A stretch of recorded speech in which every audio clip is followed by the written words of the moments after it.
want to ask if any of you knows what the principle of design is. If you have heard the phrase principle of design, please kindly unmute your mic and tell us what you know about the principle of design or what you've heard about it. Okay, thank you, Sandra. I'll mute your mic and go for it.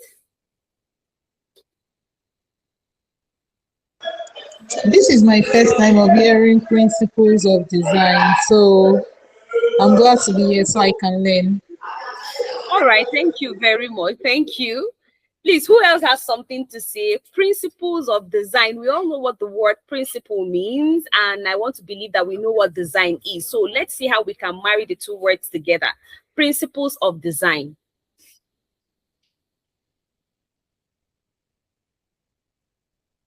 Does anyone want to say anything? Principles of design, please. Let's make the class interactive. Aderemi, okay. Thank you. Yes, thank you very much. This is also the first time I'm coming in contact with principles of design. But based on what I perceive, I believe there are sets of rules, probably unwritten rules, that guide how designs are going to be carried out. They just guide a uniform system on how to carry out designs. That's my perception. Thank you. Perfect feedback. Thank you very much for that. Thank you. You've said it all. Yes. Does any other person, thank you for clapping for her. Does any other person want to say something? Who wants to simplify it? Okay, Aderemi. Okay, no, sorry, please. Wonderful. Please go for it. Unmute your mic.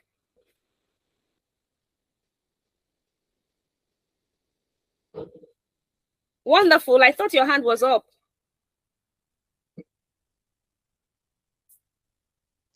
No, ma, my hand was not up, ma.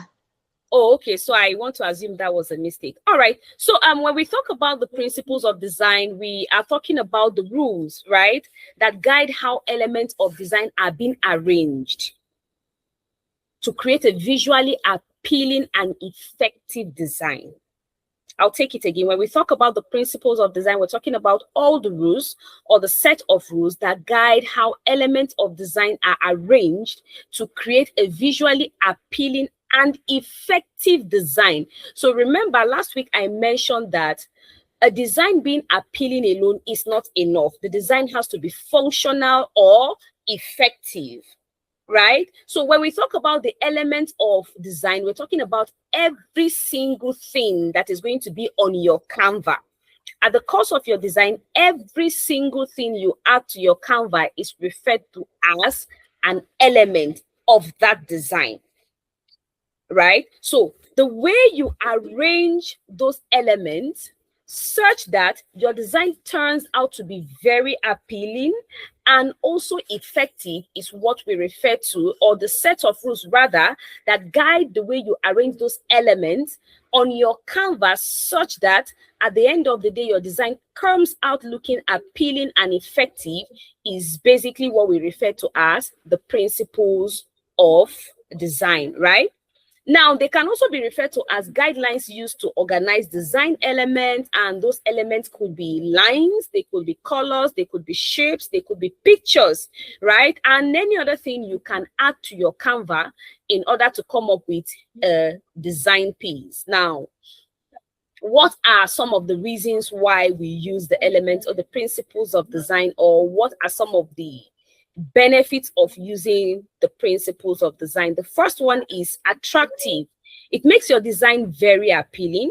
It makes your design beautiful to look at, and anyone who stumbles on your design or anyone who sees your design appreciates your design. Why? Because it looks very, very attractive and appealing to the eyes. The second thing is clarity, right? It makes your design clear. Why? Because you're putting the right elements where they are supposed to be. And as a result of that, your Canva or your design looks very organized, therefore adding clarity to your design. The third thing is balance. It makes your design feel balanced. So you're not having too many elements tilted to one side and the other side left blank and all of that. It helps balance your design in such a way that it looks okay. The next thing is it makes your design easy to understand. You know, when something is carefully crafted or carefully thought out. Anyone who set his or her eyes on it finds that thing easy to understand. So I think that's a bit of it about the principles of design. Now, these are not all the benefits or all the advantages of the principles of design. However, I decided to limit myself to just this four for the purpose of this class, okay? We have the main or the major principles of design. We obviously cannot cover all the principles of design in this class. However, I tried as much as I could to make sure that I pick out the most important principles or the major principles of designs that must be considered or must be put into consideration in or on every design at the cost of creating every single piece that must come out or turn out right. So I don't know if we're together. Please, if we're together, I need someone to say yes, we're together, or I can hear you, Miss Gloria, please. Yes, we are together. Okay, thank you, Sandra. Can you all hear me, please? Yes, ma. All right, thank you. So the first principle of design is balance.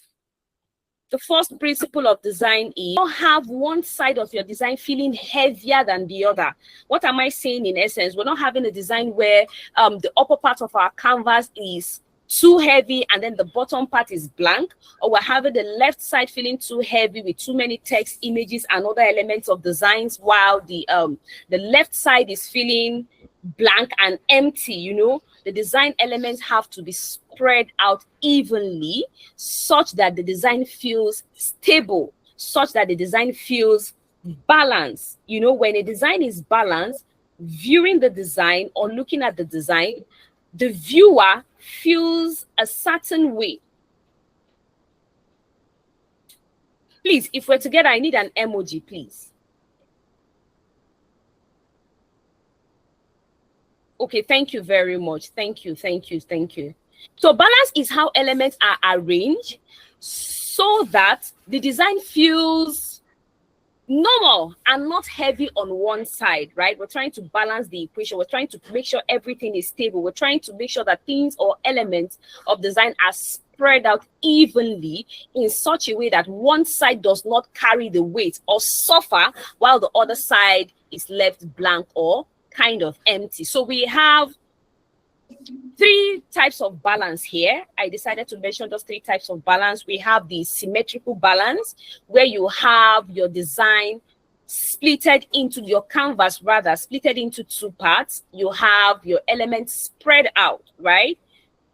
Spread out in such a way that when you split your canvas into two parts, the design feels equal on both sides. So look at a text that is centered aligned, or an image that is placed in the middle of your canvas. So if you decide to split that canvas into two parts, basically because all of those items or elements are being aligned to the center, you discover that every part has equal weight. So I have a practical example here of a symmetrical, balance here. I don't know if you can see my screen. Please, if you can see it, I need an emoji. Oh, beautiful. Beautiful. Thank you. Great. So now, if you look at what I have on the screen right now, it is a symmetrical balance example or balance design. If you look at it, everything is being spread out in an even way, such that when we decide to split or cut this design into two equal halves, every half or every part of this design is going to have the same weight. Why? Because the elements are spread out evenly. So this is an example of a symmetrical balanced design. Now the next one is asymmetrical balanced design. Now this is different but still balanced. So in this case now you're having some of your elements tilted towards one side and then the other elements tilted towards the other side. So I'm going to give you a practical scenario. Let's say you're designing a banner for a food brand or for a brand that sells farm produce, and you want to integrate an image into that design, right? And we all know that images play a vital role in designs. It helps convey your message better. So let's say what the farm does is to sell fresh food, right? Now, if the farm sells fresh food, basically what you want to do is to get probably a basket that contains fresh food, different kind of fruit or food that have been harvested from a farm, contained inside a basket or well placed, right? Now, that a thing like that should be on the banner. Why? Because you want to convey a particular message that is in line with that, the content of that basket, right? Now, that is one. And then the other thing you will want to have on your design are other information. So probably the name of the farm, the location of the farm, let's say the slogan of the farm, and a little more text. In a case like that, you can have your picture or your image on the left-hand side of your banner, and then the text on the right-hand side of your banner. Now, you can see that, or you can picture that. If you're doing something like that, the weight is not going to be the same, because obviously the picture is going to have more weight than the text. However, when you look at it, it's going to feel balanced. Another thing is you're creating a design and you're having the upper part, you are having a particular shape, the upper part feeling a bit heavier than the bottom part, but in such a way that everything is balanced. So I'm going to show you an example of an asymmetrical balanced design, okay? So look at this design very well, right? If we decide to, okay, I have clicked on it and you can see that we have our nodes around the design. Now, if we decide to cut this design into two halves, you discover that the upper part has a larger element of design than the bottom part. However, when you look at the design, you discover that the design is carefully crafted and balanced in an asymmetrical way. I don't know if we're together, please. Okay, thank you, Sandra. Thank you, wonderful. Thank you. Thank you very much. So does anyone have a question to ask? Is anyone lost, please? Sorry, please, can you take that again? The asymmetrical balance. The asymmetrical balance. Okay, so it is similar to the symmetrical balance design. However, similar in the sense that the elements of design are well placed or are placed in such a way that the design still come out looking appealing and effective. However, one part of the design feels a little bit heavier than the other one. What do I mean by that? You could have a banner for, I'll use the same farm as an example, for a farm that sells fresh farm produce.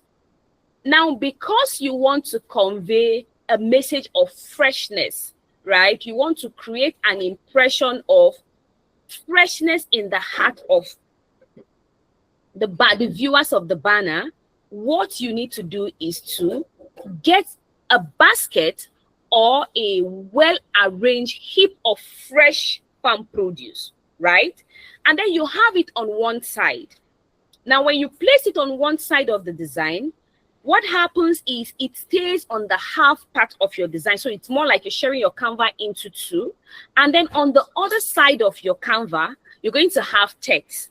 Now, the text that will be on the left-hand side of the canvas could be the name of the brand, their slogan, a little text about what they do, and then your finisher text. So by the finisher text, I mean their phone number and email address, or just some little contact information, right? So those informations could be on the right-hand side. So look at it this way: your picture on the left, and then other information, that's text-based information, on the right. Now, when you have such a design, if you look at the design very well, you discover that the design doesn't feel even. the weight of the design on both sides does not appear to be same. Why? Because the image will always appear to be heavier than the text on the right. However, when you look at it critically, you discover that it is balanced. Balanced in the sense that those elements are carefully crafted, and then you're looking at those elements and you're feeling okay as a viewer. You're not getting confused. Everything is not calling your attention at the same time. Another thing is, so if you look at the design I have on the screen currently, you discover that the upper part of the design has a shape. The bottom part of the design has the same shape. However, the shape appears to be larger on the upper part of the design. And on the bottom part of the design, where we have a smaller shape, we have a text. So the text, it's more like making up for the larger part or the part of the shape that is not contained on the bottom part of this very design. So if you decide to share the design into two parts, you discover that the upper part feels a little bit heavier. But looking at it carefully, you see that the design appears very balanced. It's not tilting towards one side. The design is very balanced because the elements of design are evenly spread. I don't know if that answers your question, please. Oh, great, thank you.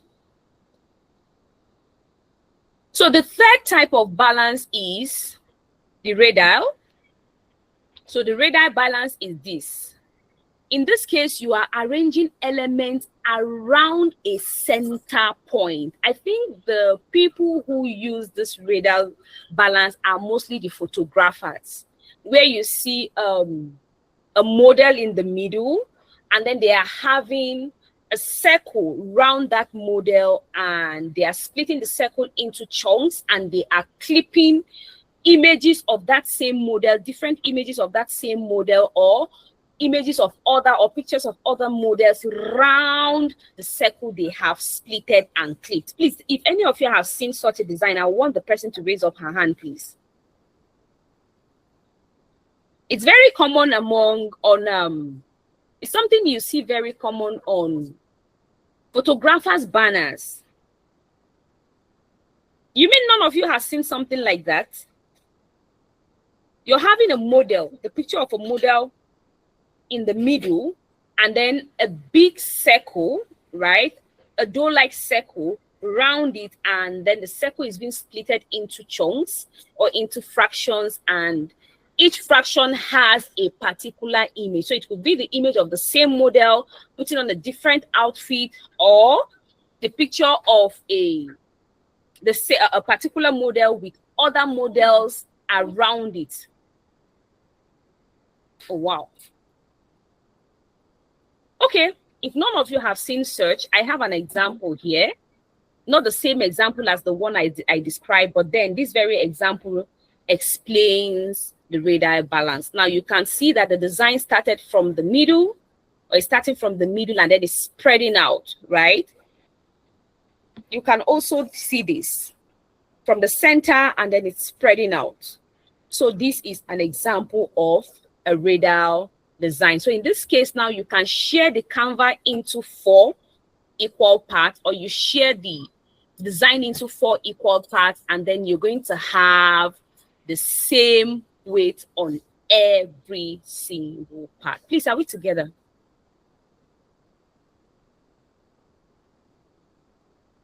All right, thank you very much for the feedback. Thank you. Thank you. So now when we talk about balance, we're not just talking about balance in the context of picture elements. Text too need to feel balanced, right? Your text too. Let's say you are creating an editorial piece. So it could be a brochure, it could be anything that contains or a text-based design. Please have the idea or the concept of balance at the back of your mind. Reason being that every single design piece needs to be balanced. So another thing I would like to say is that while you're doing all of these things, please, or while you're trying to come up with a design piece, avoid dropping elements randomly.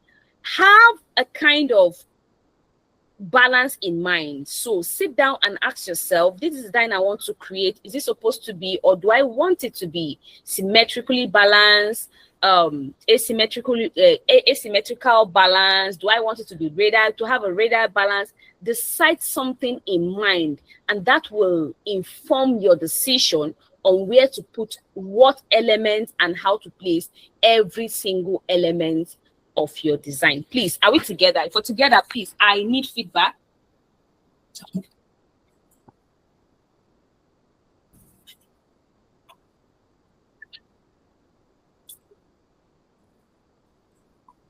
Okay, so it's like I'm still doing all the talking alone. I want to hear your voices, please. Are we together?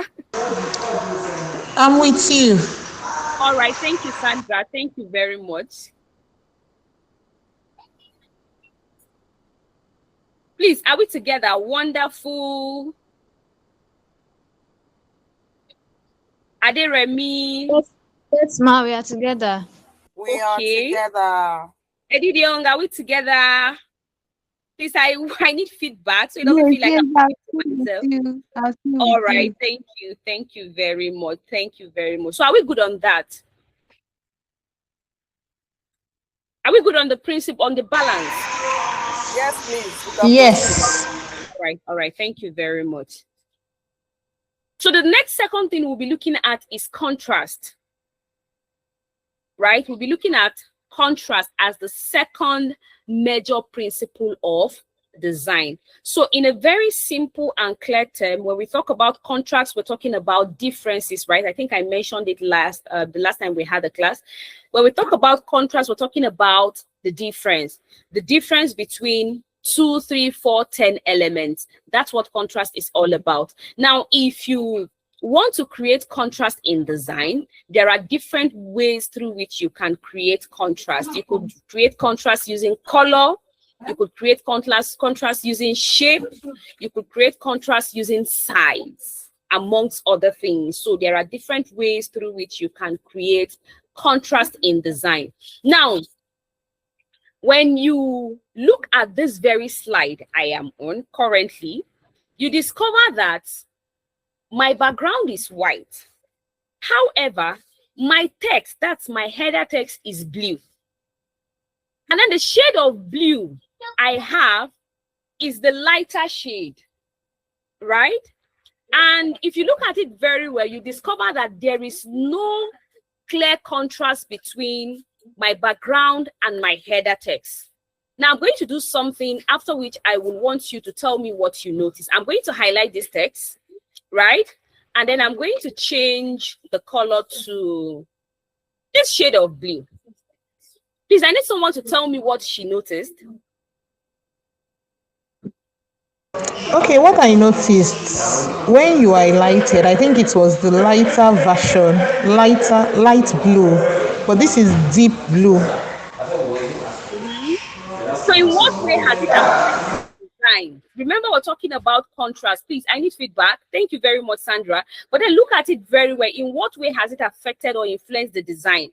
It was like this. I'm going to do a Control Z, right? It was like this, right? And then now it's like this. So we're talking about contrast. And I say contrast has to do with the differences between elements of design, right? Now look at it. We had, I'll do a Control Z, we had this, and then currently we have this. So I want you to tell me, what did you notice? What really happened on this Canva in the context of contrast? Okay, let me try again. I think he differentiated the heading from the body. Okay, thank you, Sandra. Please, who else wants to say something? I need feedback, please. Okay, thank you very much. I can see now that the bullet point is quite different from the header, and making it about 4 colors that are in this 4 to 5 colors: black, lighter shade of blue, the design, a different shade of blue, and now the header. So it has added one more shade of blue to the entire page. Okay, thank you very much. I love that. Yes, who else wants to say something, please? The header text has changed. Yes, but then you're coming from a different angle. My concern is contrast, right? I want someone to say something about the header text and relate it to contrast. Wonderful. Are you still with us? You're not saying anything. Yes, ma. All right, Derry, can you please give it a try? Okay, I think that the font of the header is kind of different to that of the body. Like that's Hmm. the size of the header is different from that of the body. Okay, so I'm not talking about overall observation. I'm talking about the little change or the single change I made, which is changing the color. The header color was this, right? It was this shade of blue. And then I decided to change it to this. So this is what I want us to talk about. What happens here? Okay, I think the header it made the header stand out more than Thank you the very body. much. That's what I was actually hoping to hear. It made the text more visible. So the contrast is now very, very clear. So for someone with visual impairment, the person will be able to see this better than what we had previously. Look at it very well. Please, are we together? You discover that the previous color we had, which was a lighter shade of blue, does not really contrast well with the white background because it's like we're putting something light on a light background. So a light text, a light shade of text on a light background, therefore causing poor contrast. So someone with visual impairment will have to struggle, strain his or her eyes in order to see what we have here. However, the moment I changed the header text to this, it became more visible. So even if someone with visual impairment will struggle to see this header text, the person will not struggle as much as he or she would before I decided to change the color. So thank you very much for that. Now,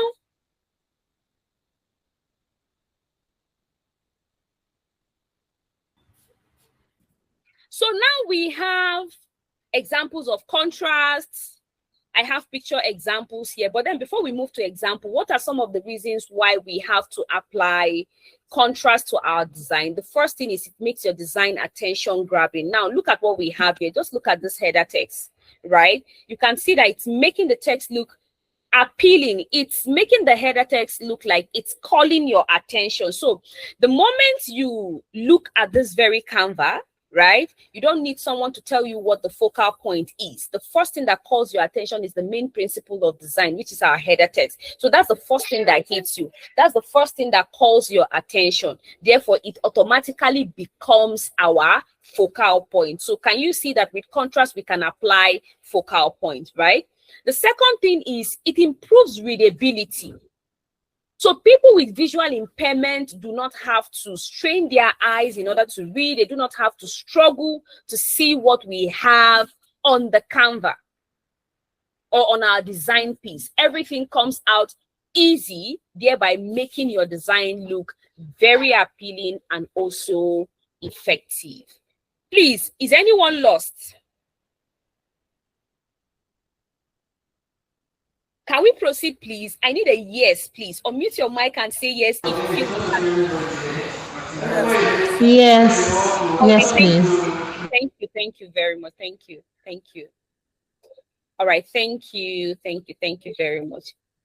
Now, that's on the issue of color, right? As a way of applying contrast to design. That's what we practicalize. Now, the next thing is size. There are instances where you are trying to create something. I don't know if any of you is conversant with cards on a website.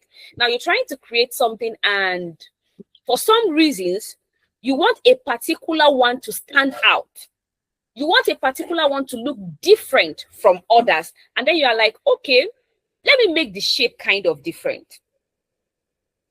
Sometimes you say, let me make the color different so it stands out, right? Let me give an example. Let's say you have 10 eggs or 11 eggs.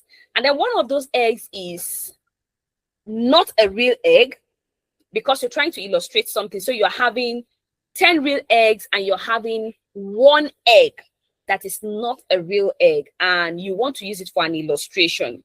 Now you can decide to make identifying that bad egg easier for your viewers by giving it a different color, right? Rotating it a bit, maybe tilting it towards one side, right? Changing or distorting the shape a bit, or making the size bigger or smaller. So by so doing, what happens is it becomes your center of attraction. It becomes completely different from other elements or from other eggs you have on the Canva. Now, what happens as a result of that is it calls the attention of the viewers. So in that case, we can say you applied contrast. Let me see if I can. Okay, I think I have some examples here. Yes, I do have some examples here. So this is an example of contrast of color. We have a black background, a white sub background, a black text. You want to ask a question, Sandra? Yeah, I want to say, is this your screen? Is this still your screen? This particular picture? Okay, okay. Please, can you all see my screen? Oh, thank you very much. Great. So what happens is, if you look at what we have, this very design piece we have on the Canva, you discover that we have a black background, which is our main background, and then we have a sub background or a little or a tiny background inside of it that contains a text. So look at it this way. The main background has a color of black. Now, the sub background on it has a white background. Now you can see that there is a clear contrast, which is difference now between the main background and the sub background on it. Now at the edge of the sub background, you can see we have in design written in white color. Now because it is written in white color, basically you can see it clearly. Why? Because the white background is contrasting with the black background. Now on our sub background, we have the word contrast written boldly. Now this word contrast that is written boldly is clear and visible to anyone. So even someone with a bit of visual impairment does not need to struggle in order to read this word. Why? Because of the contrast of color that was applied to it. Please, if we're together, I need you to unmute your mic and say, yes, we're together, please. Yes, we're together, ma'am. All right, thank you. Yes, we are together. Thank you very much. Thank you. Thank you.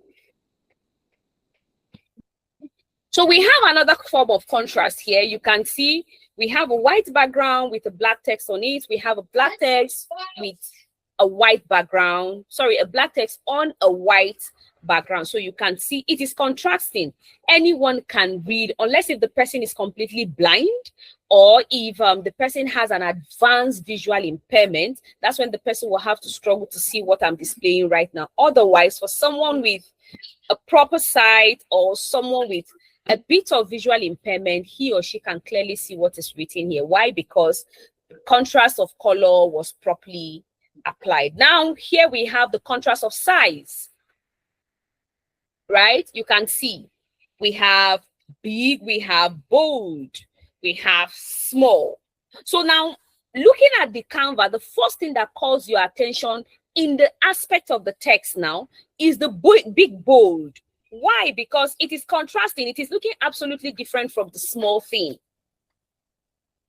Remember, we say contrast has to do with what? Difference. Nothing serious, difference. So when you look at the text or the elements I have on the left-hand side of my Canva, you discover that the first thing that calls your attention is the big bold. That's those two words, big bold. Why? Because of the contrast of size that was applied to that very section.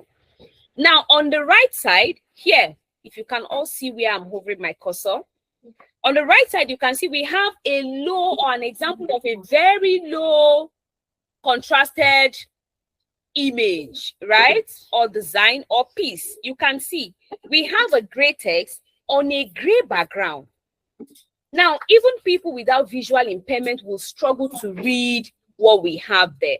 But directly below it, we have a well-contrasted text on a beautiful or a very nice background where we have a black text and a white text, a black background and a white text placed on it, creating a proper or a high contrast. I have another example here. Look at the before and look at the after, right? So the before, we have a very poor contrast where we're struggling to read the content of the design piece, or the design element via the design piece. We're struggling to read. Why? Because we have shades of grays, nothing that is clearly different from the other. But on the after now, we have different shades of colors. We have blacks, we have white, we have oranges. Now, it's not a good one because all of those colors were applied, but it is a good one because those colors were thoughtfully applied. So contrast, they were applied with contrast in mind. So if you pick this piece on my right hand side, you can clearly read what is written after, improved contrast, Lorem Ipsum, and all of that, and you can see other elements of the design. Now, if you look at design 1 and design 2, you discover that they are the same design, but contrast was applied properly on design 2, while design 1 lacked contrast. We have another example here where we have type scale, right? You can see the text. See where my cursor is. You can see the text type scale, right? The text is so tiny on a gray background. The text itself is a shade of gray with outline, no fill color, making it difficult for anyone to read what is contained here. But on my right hand side, you can see that we have a black bold background with a text that is completely and absolutely different from the background, thereby making the text very, very legible. Please, are we together? I need feedback, please. Yes, we are together. Thank you very much, Sandra. Thank you. Any question before I proceed? Is anyone lost? Does anyone want to ask a question before we proceed? Can I get a no if nobody has a question, please? The class is a bit too cold. No question from here. No question from there. Okay, thank you. No question from your end too. Thank you. So the next principle of design I want to talk about is emphasis. Now, when the word emphasis is mentioned in the context of the design, what should come to your mind is focal point.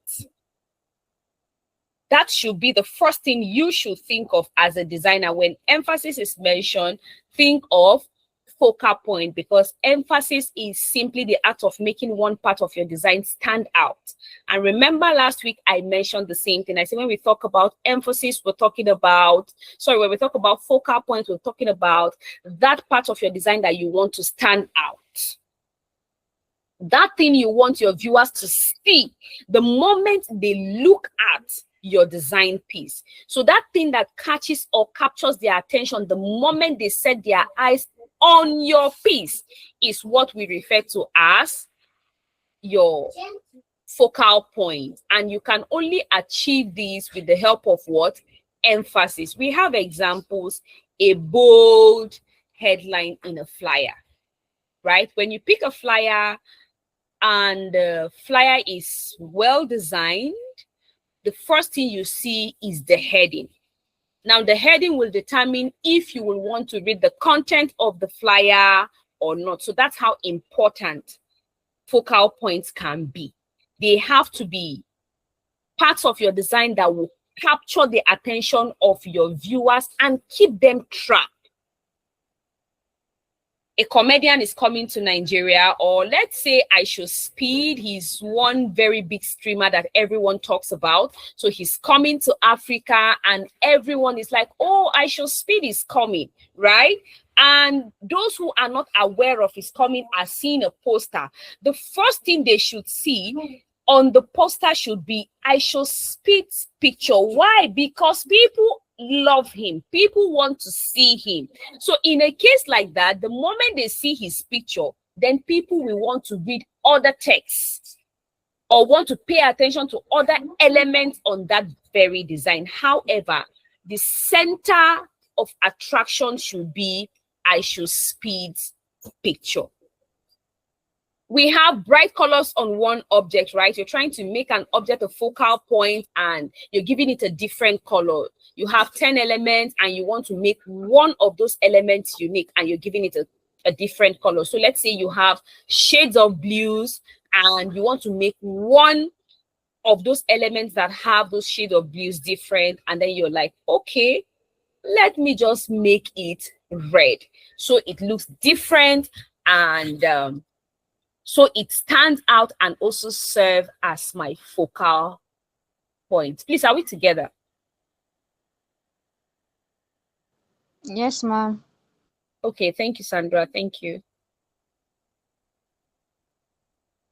All right, so I have some examples here, right? Now let's start with the example on my extreme left. You can see that I have a rectangle and the rectangle has a very big circle, right? In the center of the rectangle, a blue circle. Now there are other text around the same rectangle, however, or around the circle rather within the rectangle.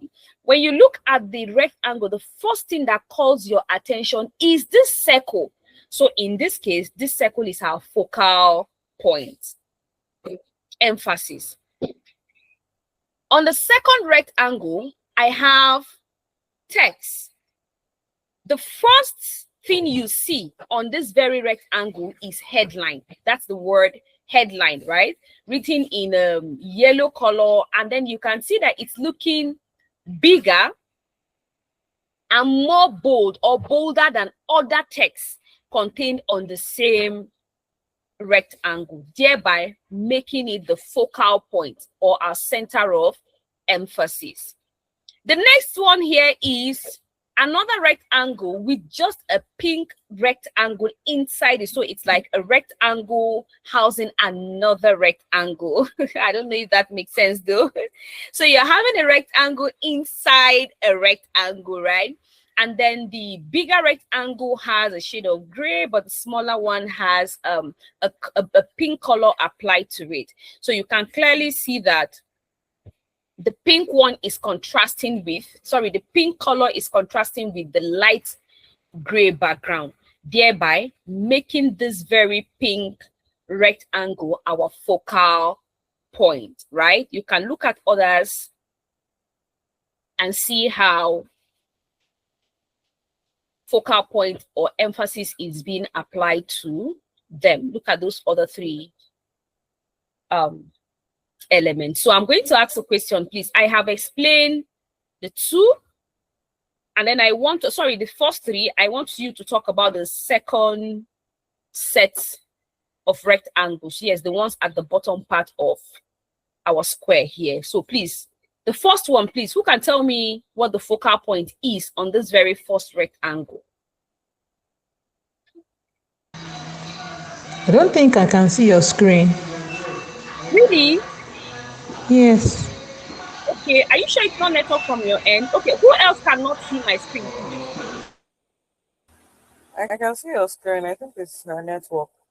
Okay, thank you. I can see headline, XEI. Okay. Yes, I can see your screen.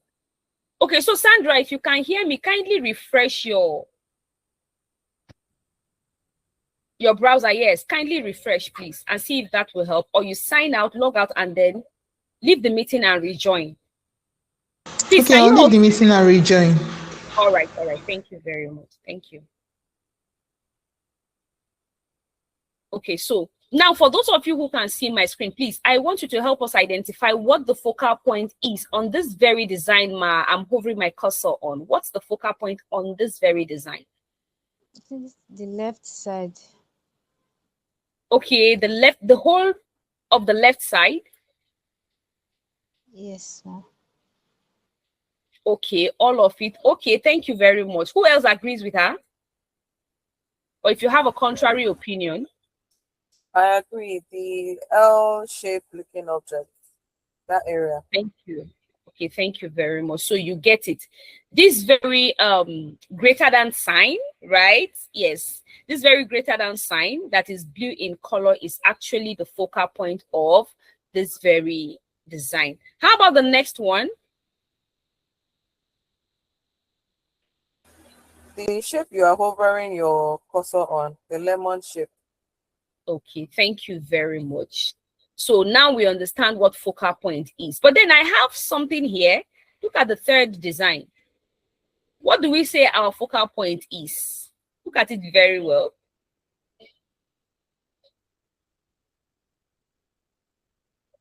What do we say our focal point is on this very third design? Okay. Okay, is it safe to say that the focal point is a bit evenly distributed? Because at a glance, I can see XAI and I can see the pink object. I don't know if that's correct. All right, thank you very much for that. But then it's the XAI that is the focal point. If you look at the pink color sitting on a light green background, it's not as sharp and obvious as this XAI sitting on a black background. So just try this simple exercise. Close your eyes and open it. The first thing that calls your attention, or the first thing you see, is this XAI. So therefore, the XAI is our focal point. Now we have this also, right?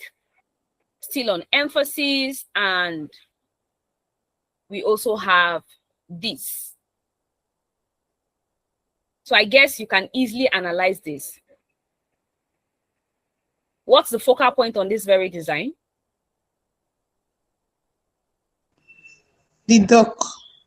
The duck, thank you very much. Thank you. How about this?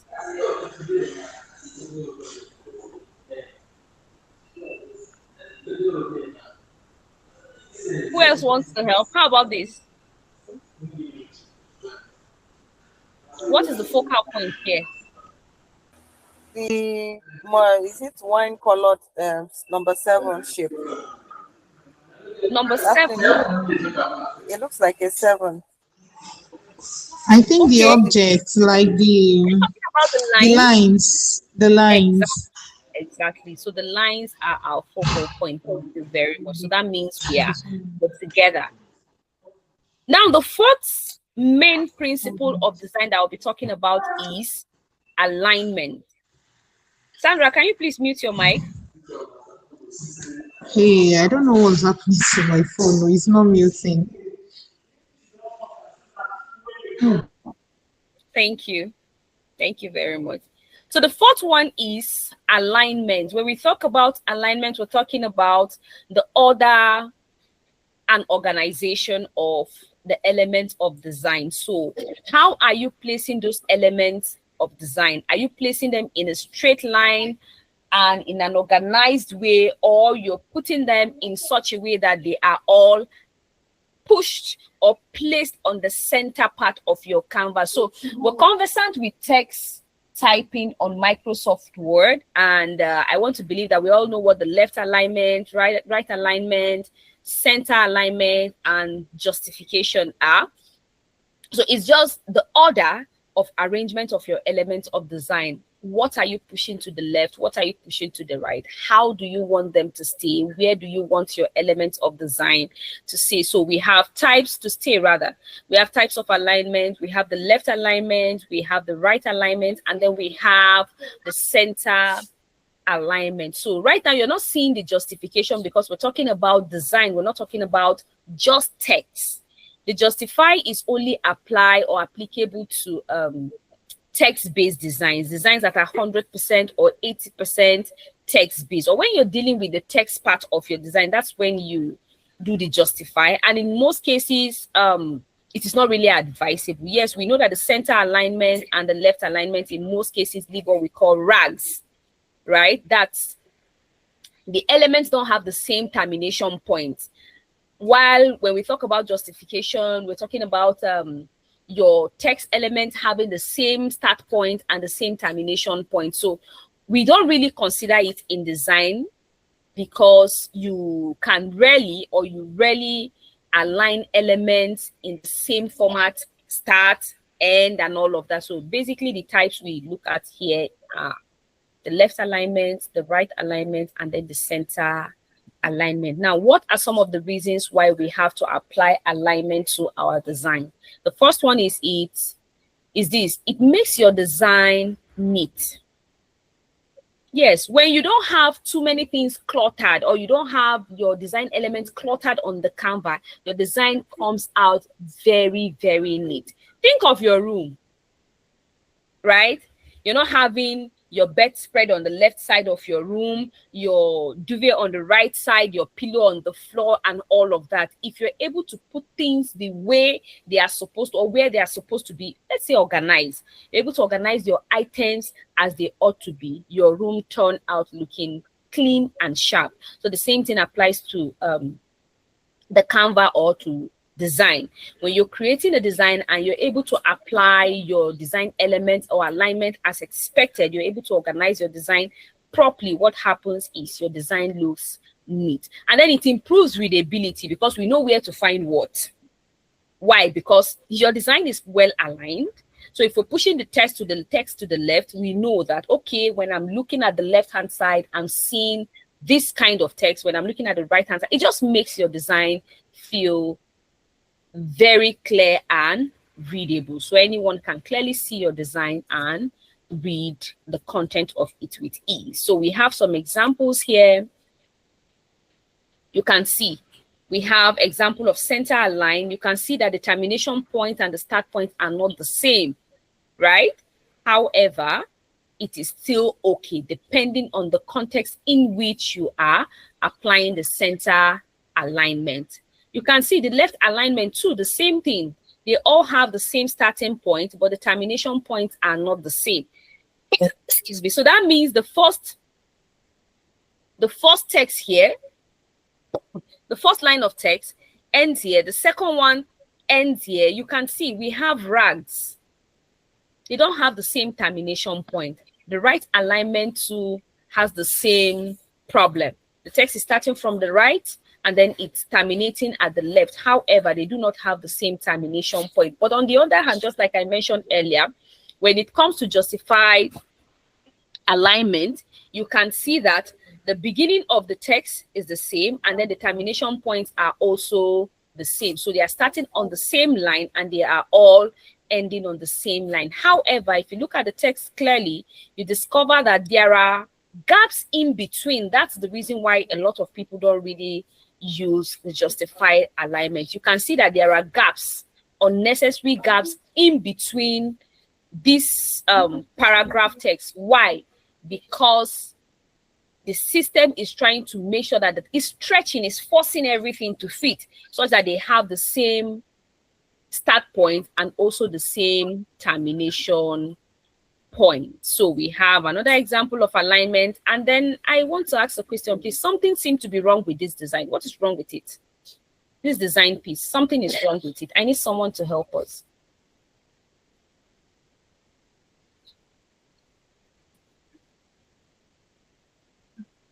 Please, if you want to answer my question, kindly unmute your mic, please. Something is wrong with this design piece. We're talking about the elements of design, right? The principles rather of design, right? So, and I've said a lot about different principles of design, but then I feel like something is wrong with this very design, going by the principles we have talked about. So what do you think is wrong with this design? Okay, wonderful. Thank you. Is wrong, ma. Sorry, I didn't get you. I think the contrast. Thank you very much. This design piece does not have contrast at all. We are having an orangey red text. It's not just working.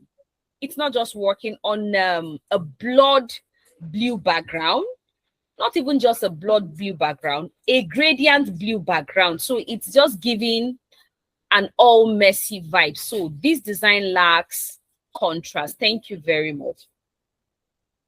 Now you can see what we have here. Example of alignment. The design on the left is properly aligned, and the one on the right is looking all scattered, right?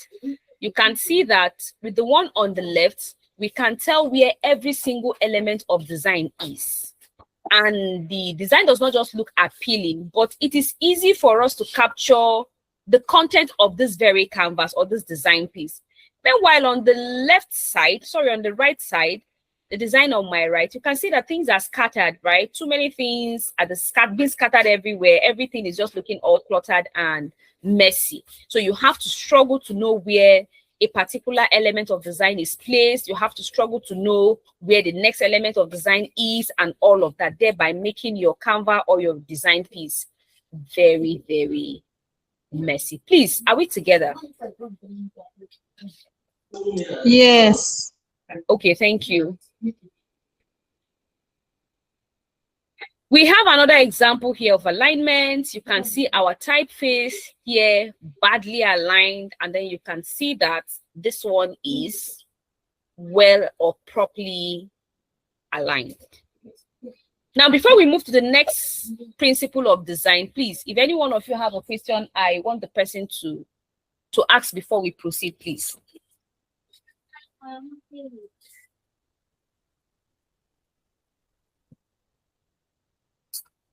Okay, so if you don't have a question, can I get a feedback, please? No question, just get a feedback. All right, thank you. I'm seeing the emojis. Thank you. Thank you very much.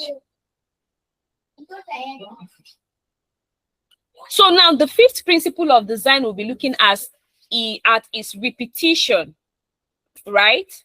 Now we all know what it means for something to be repeated. Now you're using the same style, you're using the same color, you're using the same font, you're using the same typography across your design. That's to say, if your hero section or the upper part of your design has roboto font, it has shades of blues and white, it has squares, what is expected of you is that the middle part of your design should have the same element and the bottom part should have the same styling. That's repetition. So we don't want a situation or a scenario where the upper part of your design is having fonts like roboto. We are seeing shades of blues, we're seeing shades of white. And then in the middle or the center part of your design, we are now seeing the inter font or typeface. We're seeing the greens, we're seeing the purples. And then the bottom part is having, let's say, Times New Roman or Area. And then we're having different colors. Now that will make your design look chaotic. It's not cruise. It's not beauty. It will spit cheap. And I don't know what I'm doing. These are the two things it will spit, right? So always make sure that you maintain or you apply the principle of repetition while creating your design. It helps create consistency. If you look at the slide I'm using right now, it's a PowerPoint slide. You discover that from slide 1 down to slide 23 that we're using currently, they all have the same colors, the same styling, right? Okay, it's a rectangle. At the bottom left side, we have a tiny blue styling. Bottom right side feels a bit heavy with shades of blue styling and all of that. So you can see that it's consistent across all slides. If I decide to insert a new slide or another slide now, it will adapt or take the same design.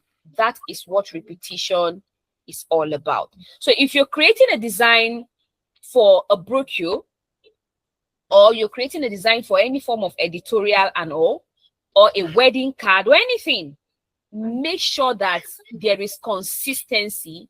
Make sure that there is repetition in your design. So let's not have shades of blues in page 1 or on page 1. Going to page 2, we're having shades of blacks. Going to page 3, we are having shades of green. No, we don't want that. Make sure that there is consistency of color, font, all forms of styling. Let it be what? Let it be applied to every single page of your design. Okay. So we have example, same font styling in a flyer, same color theme, same font style. Same font size. You want your headers to be 24. Please let it be 24 across board.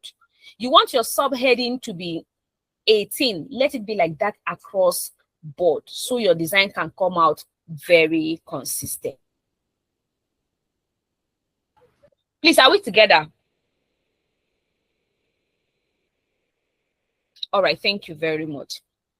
Now, the reason for it is consistency, okay? It helps create unity amongst the elements of design and also consistency in design. So we have some examples here. You can see. Okay, I just hovered over this, a particular element of design. I want to believe you can all see it, right? You can see that everything just blends. Why? Because everything was carefully crafted. We're seeing shades of black, we're seeing shades of gray, right? Dark gray. We're seeing shades of very light gray and all of that. And these colors are applied or were applied to all the elements on this very canvas. When you move to the second design, the same thing applies. We're seeing shades of white and shades of pink, right? And then you can clearly see that everything just look very, very unified. Why? Because the same color, the same font was used across board. The same thing applies to the third one and all. Now, with this repetition, you can create patterns. The wrappers we tie have patterns. The bedspreads we use have patterns. The curtains we use in our homes have patterns. Most of the things we use in our everyday world contain patterns. And how are those patterns created? They are created using repetition. So if you look at this very element I have here on the canvas, you can clearly see that it was created. These patterns were created using repetition. Look at it very well. You can see this very shape. You can see it here.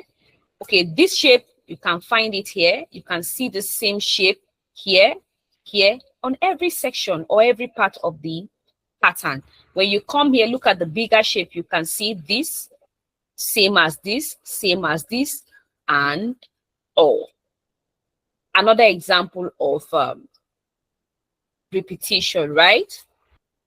We have another example. You can see when elements are repeated, they help create unity and consistency in design.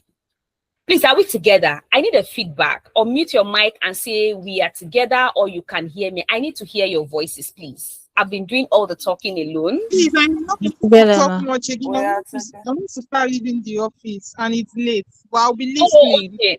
It's all right. It's okay. It's okay. All right. Thank you. I just want to be sure we are together. Thank you. So the next principle of design we'll be looking at is proximity. Now, proximity has to do with you grouping similar elements or putting similar elements of design together. You're talking about Mr. A, right? Mr. A's picture is there. Please, we want Mr. A's name to be directly below the person's picture. We want the person's age to be directly below his picture. We want the person's job description to be directly below his picture. That is proximity. You're putting similar elements together. You're marrying them together, right? Such that when someone picks up your design, the person does not have to start looking for things all around your design. So we're not having a situation where we're talking about or we're writing about Mr. A's biography and then we have Mr. A's picture on the left-hand side of our design, and then we're going to the bottom right hand of our design to put his name, his age, or other biography. No. That's one. Two, in fact, think of grouping. When you're creating a design or you're doing anything, at what point do you think or feel the need for you to group your elements of design? At what point? Right? You don't just group items randomly. No, you group items or put items that are together, that are similar or that are related, and then you group them together. So that's what proximity is all about.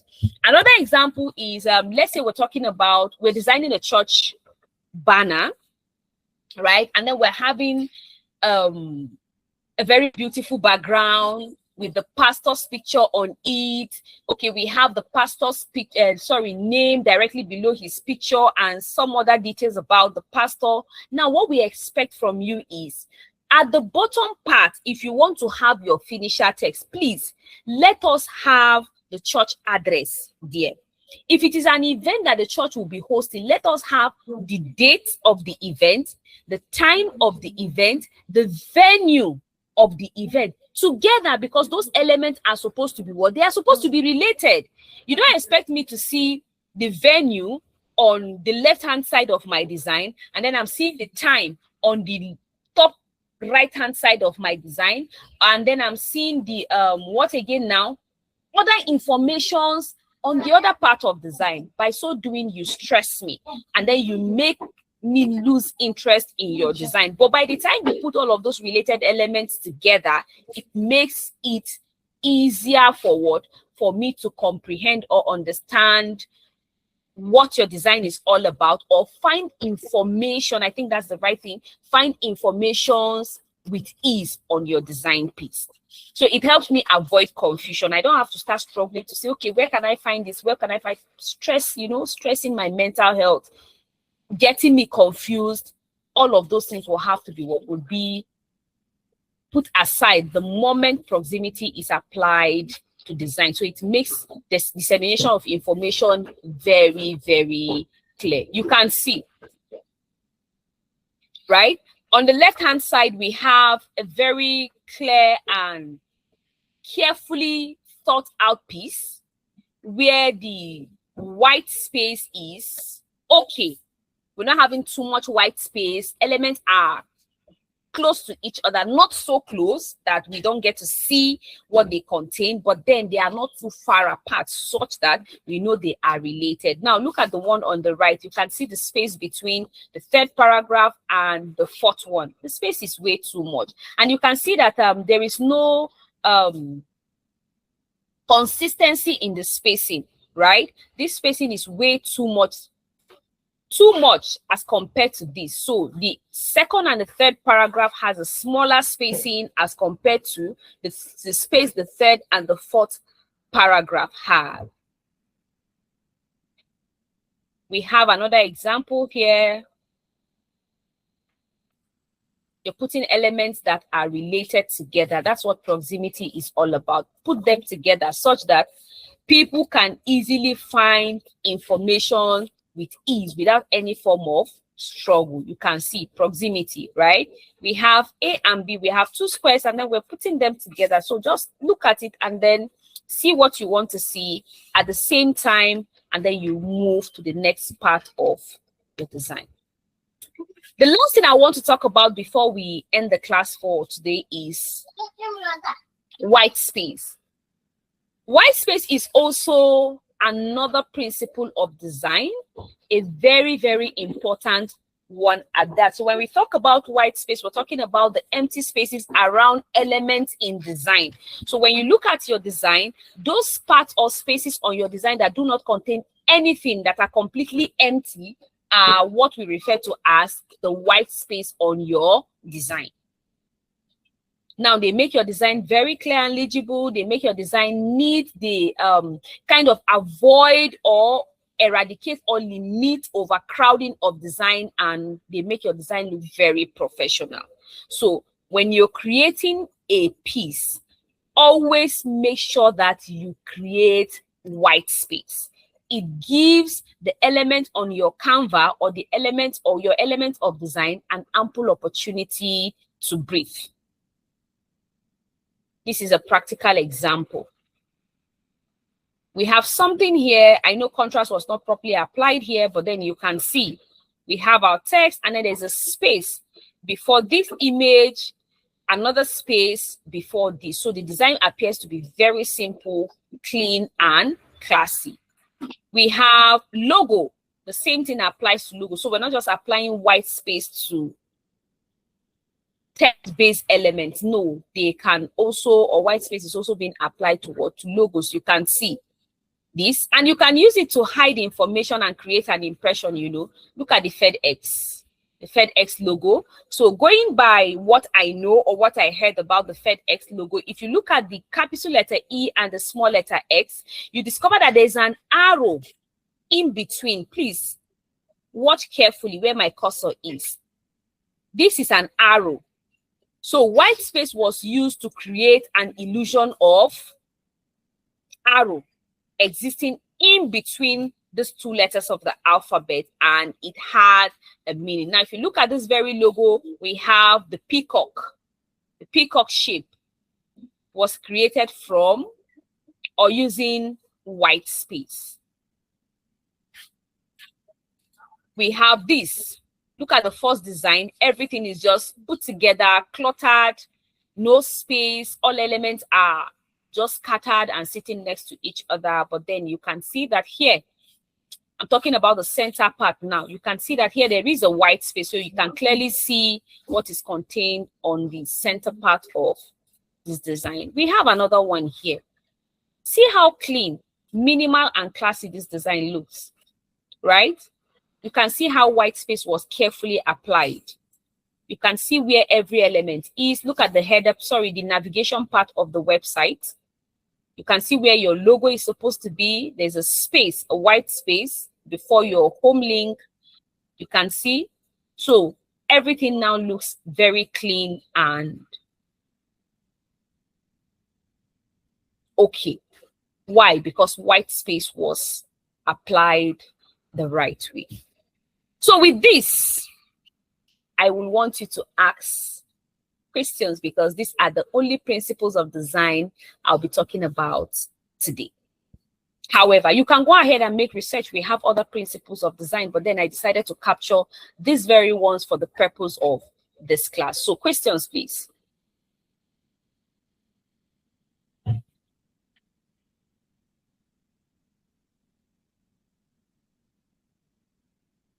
I'm ready to take questions.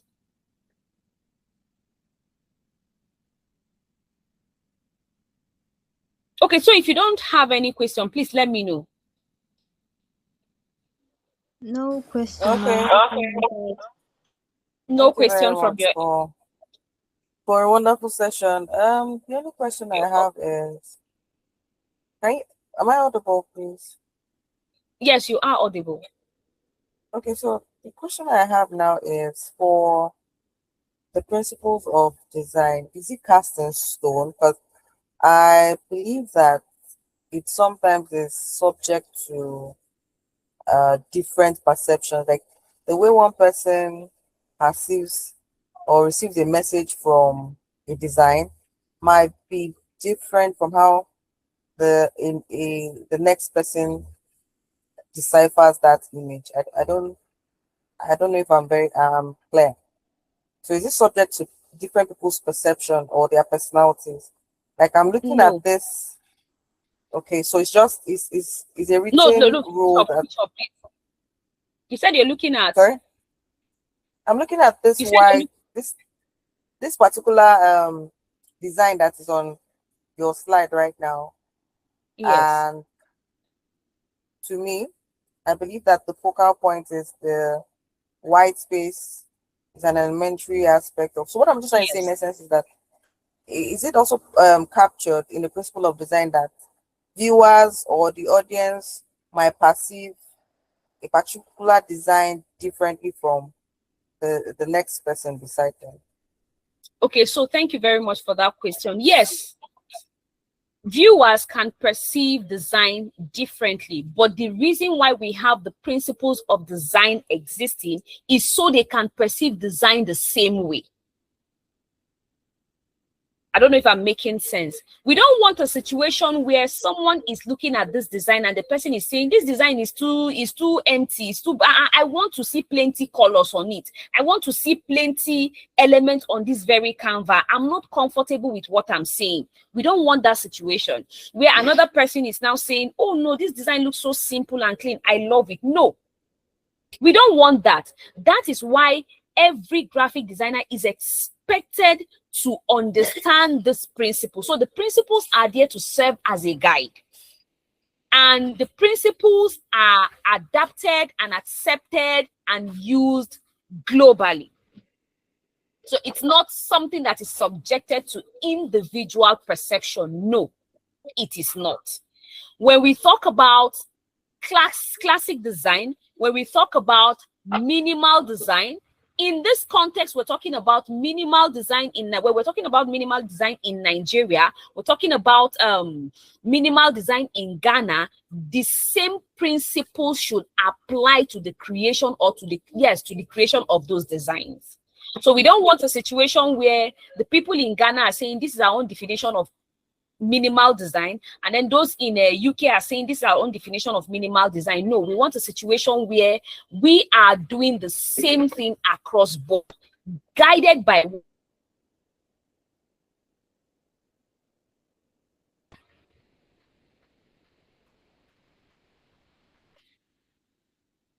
Are you there? Oh, it Yes, does. thank you Thank very you. much. That's clear. You're welcome. All right, thank you. So any other question, please, before we call it a day?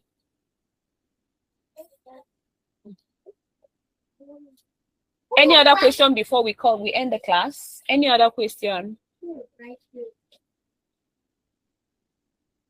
No question?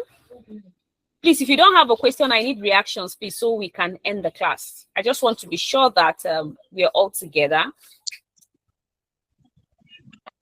Please, I have a question. Go for it, please. Okay, I want to sincerely appreciate you first for today's training. It was really impactful. I missed the first training, which was for Friday and Saturday last week.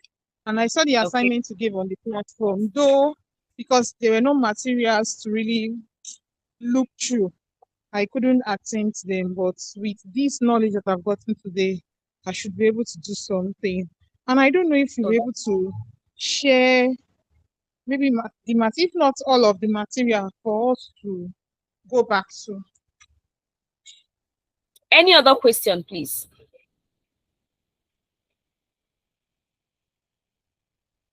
Okay, so if there is no question, can we call it a day? Ombucha, is it Ombucha? I didn't hear from you today. Yes. If you're still on the call, can you please unmute your mic and say hello? I just want to hear your voice.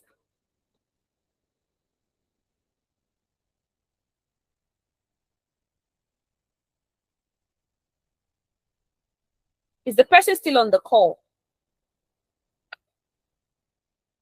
Oh, okay. So please, if you don't have any question, kindly react with an emoji so we can end the class for today. Okay, thank you. Please, I will encourage you to always do your assignments. It helps you understand concepts better. Research helps a lot. It helps a great deal. It's not all about you attending classes and listening to Gloria speak. No, sometimes it goes beyond that. Your little research will just help you understand concepts better than just listening and just being a passive listener. Let me put it that way. So if you do not have any question, I would want to call it a day. Thank you very much for attending today's class. Good night, everyone, and have a wonderful day. Thank you. Good night, ma'am. Thank you so much. Good night, everyone. Good night. All right, bye. Bye.